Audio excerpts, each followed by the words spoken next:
Assalamualaikum warahmatullahi wabarakatuh.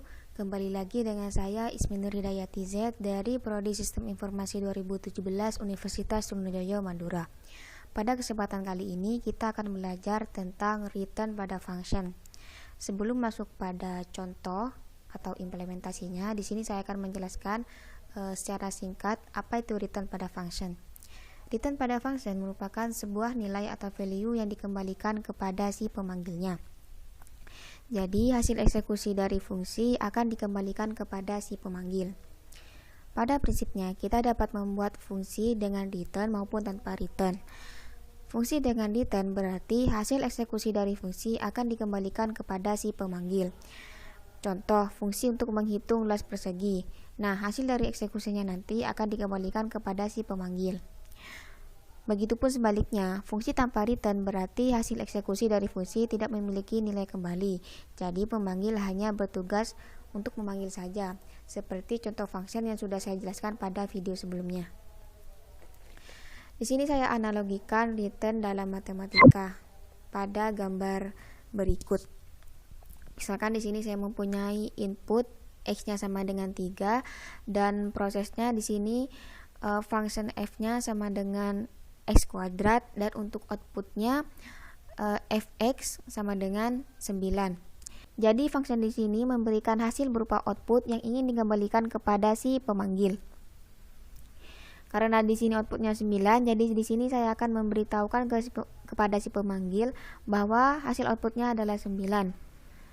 Seolah-olah nilai pada output di sini dikembalikan sebagai return. Oke, langsung saja kita masuk pada implementasinya di Python. Di sini saya menggunakan Jupyter Notebook versi offline. Sebelumnya kita buat terlebih dahulu project baru. Di sini saya sudah membuat project baru dengan nama latihan return. Oke, di sini saya akan membuat dua buah contoh return pada function. Yang pertama, saya akan membuat sebuah function untuk menghitung rata-rata nilai tugas, dan yang kedua, saya akan membuat sebuah function yang akan menghitung nilai rata-rata UTS dan UAS. Langsung saja. Yang pertama, saya akan membuat sebuah function tentang menghitung nilai rata-rata tugas. Kita buat functionnya terlebih dahulu. Di sini saya beri nama menghitung nilai tugas.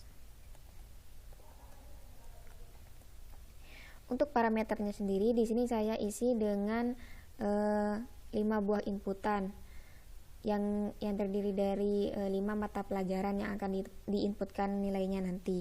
Misalkan MTK, IPA, IPS, agama, PPKN.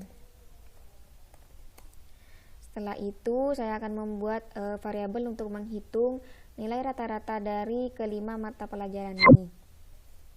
Ini saya membuat variabel rata-rata.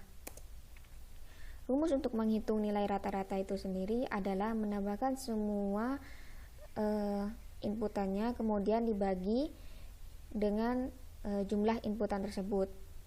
Untuk inputannya sendiri di sini kan ada 5, jadi kita tambahkan semua inputan yang ada di sini.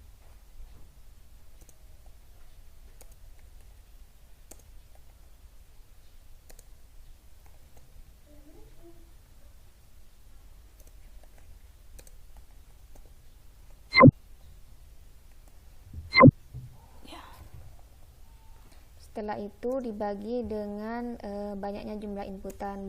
Banyaknya jumlah inputan di sini ada 5. Untuk hasilnya nanti kita akan return dengan rata-rata. Kita return sini rata-rata. Karena nanti hasil dari return rata-rata akan dikembalikan kepada si pemanggil. Setelah itu kita membuat variabel baru untuk menampung nilai dari return tersebut. Misalkan di sini saya beri nama var1 dengan kita panggil functionnya menghitung nilai tugas. Kemudian kita inputkan nilai tugasnya. Yang pertama untuk matematika sesuai urutan yang ada di inputan sini. Misalkan matematika nilainya 9, IPA nilainya 6, IPS nilainya 7, agama 8, PPKN 9. Setelah itu baru kita cetak hasilnya pada perintah print. Kita beri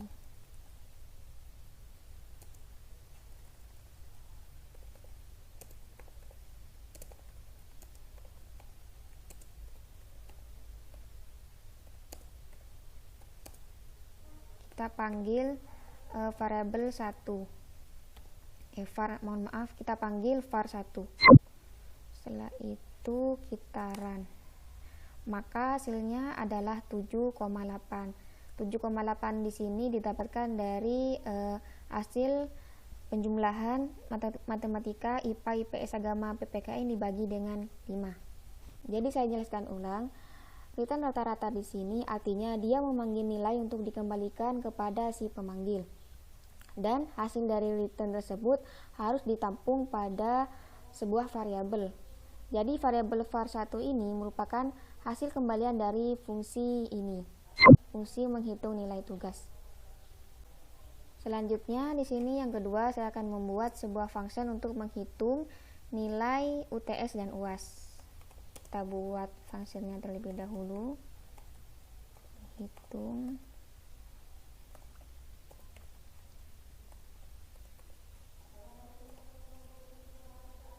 Saya beri nama seperti ini.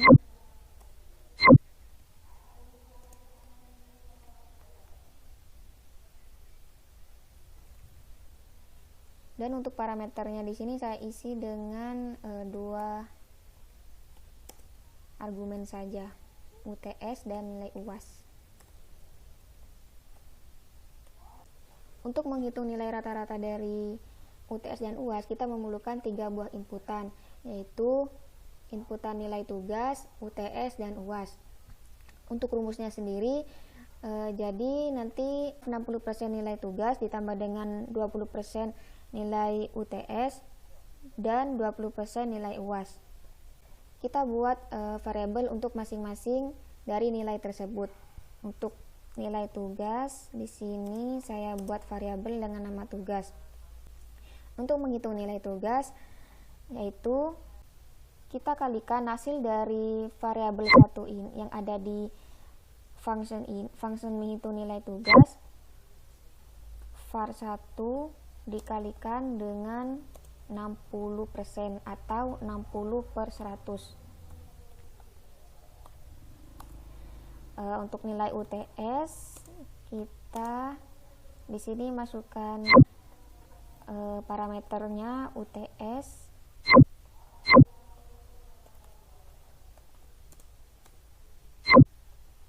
dikalikan dengan 20% atau 20/100.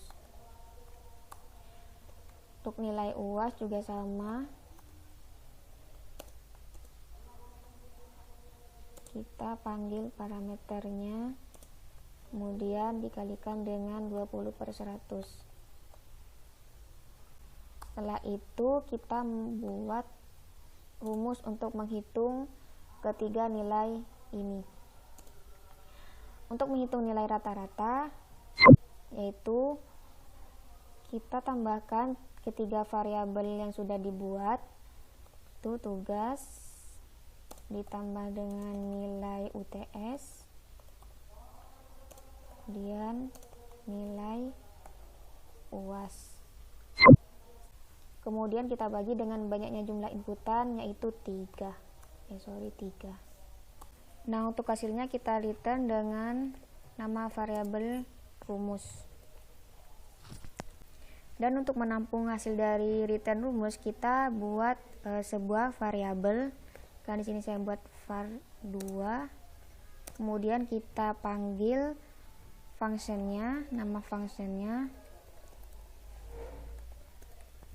nilai UTS UAS. Kemudian kita inputkan nilai UTS dan UAS-nya. Misalkan di sini nilai UTS-nya 9 dan nilai UAS-nya 8. Setelah itu kita cetak hasilnya pada perintah print.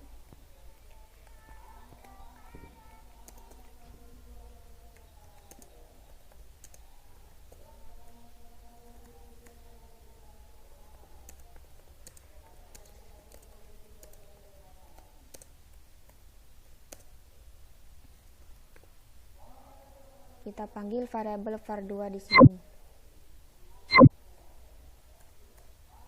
Setelah itu kita run. Maka hasilnya adalah 2,69. Rata-rata UTS dan UAS di sini didapatkan dari rumus nilai tugas ditambah nilai UTS ditambah nilai UAS yang kemudian dibagi dengan 3. Jadi, begitulah konsep return pada function, di mana dalam sebuah function atau fungsi ada sebuah argumen atau input dan hasilnya akan di return pada variabel rumus dan kemudian dikembalikan kepada si pemanggilnya. Jadi, kalau kita mempunyai function yang tugasnya untuk melakukan perhitungan, sebaiknya kita menggunakan fungsi return. Oke, mungkin itu saja yang dapat saya sampaikan. Kurang lebihnya mohon maaf. Assalamualaikum warahmatullahi wabarakatuh.